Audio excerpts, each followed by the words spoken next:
The primary activity that you're going to complete in Unit 1 on the Internet versus Web 2.0 is you're going to create your own site on Google Sites.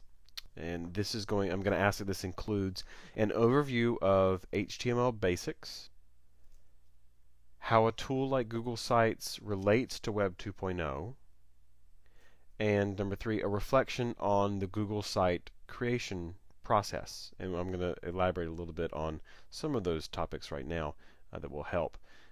And the final piece of this is to post and share your URL below. There's a link where you can upload your the URL to your Google site page.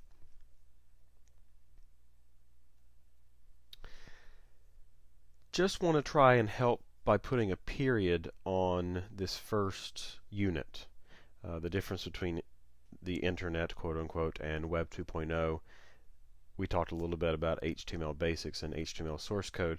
If you viewed the source code video above, you will have seen examples of complex, semi-complex.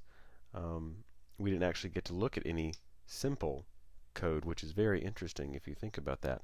But the final question that's on this side is really what I want to get at, and that's the so what? What's the big deal? What's the big difference? If you remember back looking at the semi-complex and complex source codes, those can seem, especially if you're not a big coder or if you've never dealt with code, you can look at those and they can be really overwhelming. And what I find really interesting and really fascinating, and sometimes disheartening, is that many people don't feel like they have access to that code, either because they don't feel confident enough, or they don't want to take the time to learn how to do it.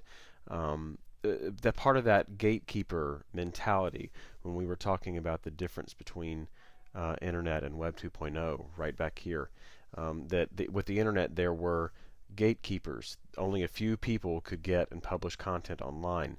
What's interesting is that part of that being a gatekeeper was you had either A, the knowledge of how to code, or B, you had the money to pay someone to code for you, or you had the money to buy software that made coding easier for you. You may have heard of a software like Dreamweaver or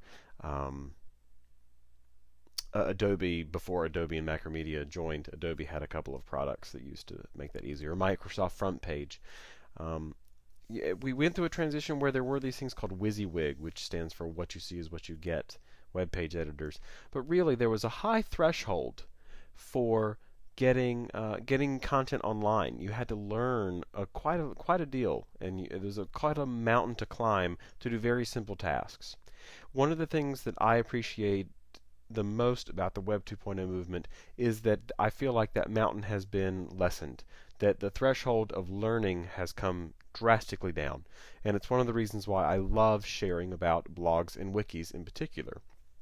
And it's why I want you to take a look at Google Sites.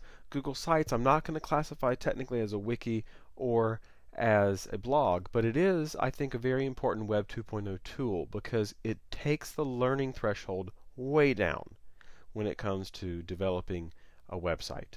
So in your Google site, I want you to create a website that talks about the basics of what we've talked about today, and I'll have additional resources listed below.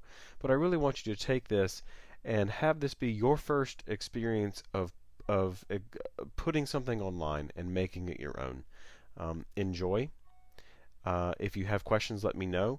Look at the tutorials below before you ask too many questions, because I think you'll be able to find what you're looking for. And just so you know, what's next? We've completed the introduction, and you're right here, right now, at the end of Internet versus Web 2.0. There are 2 more core sections, one on blogs and the other on wikis, and a final section just closing and wrapping up.